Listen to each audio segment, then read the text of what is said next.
Hi everybody, and welcome back to Modeling and Simulation. Let's talk about NetLogo, just to remind ourselves what all we can do with this. Now, the most important thing in NetLogo to manipulate is, of course, the turtles. So let's start with that.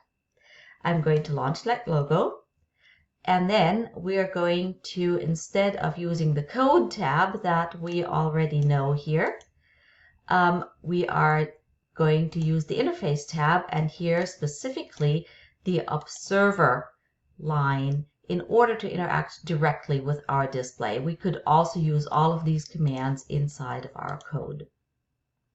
So, turtles, right? In order to create my turtles, I type create turtles. And since I want to create 100 turtles, I'm going to create 100 turtles. There they are, right? I can interact with the turtles by asking them to do things. So I can ask my turtles, and ask is referred to as a primitive, right? Ask the turtles to move forward 10. I can ask them to move back. I can ask them to move back. There you go. Here's how I ask my turtles to move. I can ask my turtles to move left 90 degrees,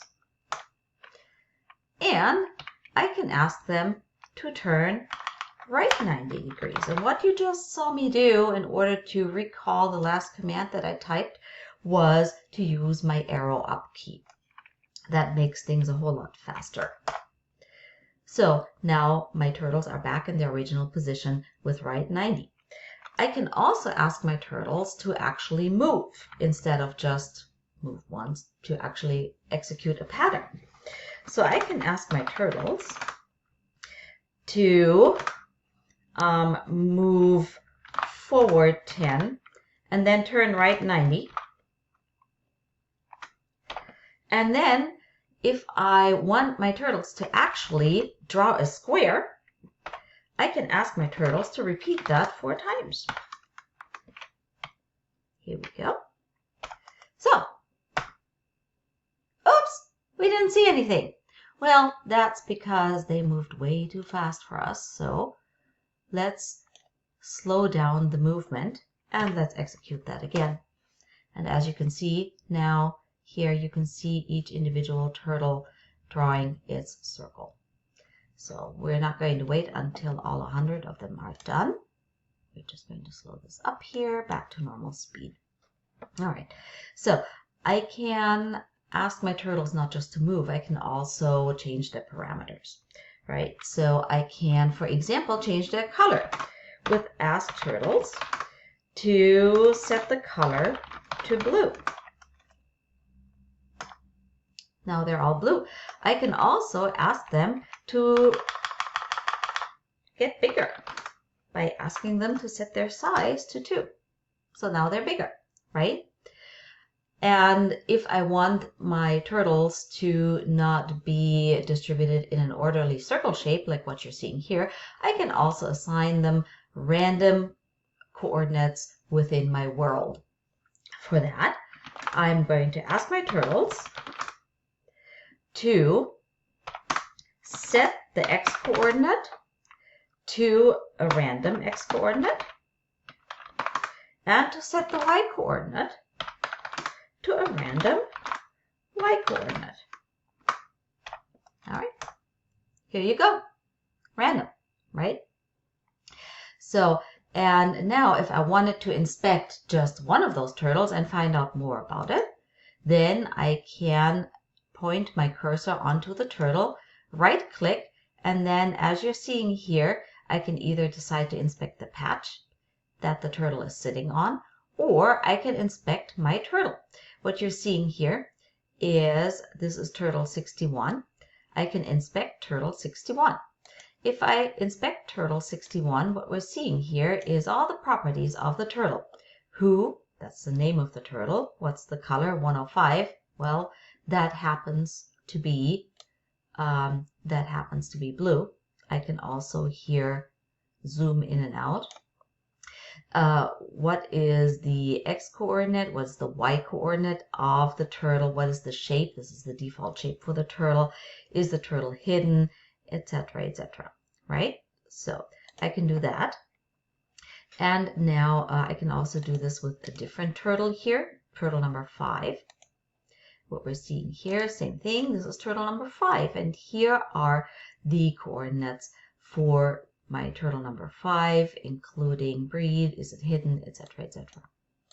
So, having said that, now if I wanted to start over, I can either type clear all, or because I am lazy, I'm just going to type CA, and all my turtles are gone.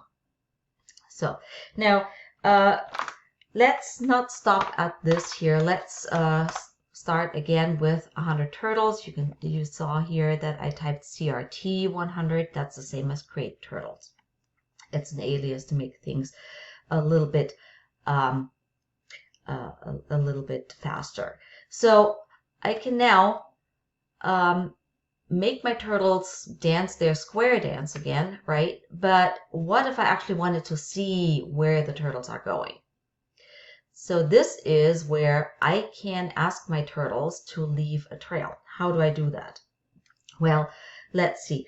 I'm going to first set them to blue, because this is going to be nice. Okay, so now they're all blue. Now I'm going to ask my turtles to set a pen down. Pen down means that you're not seeing anything right now because the pen down is down underneath the turtles, but it will actually draw their movements. So as I now recall my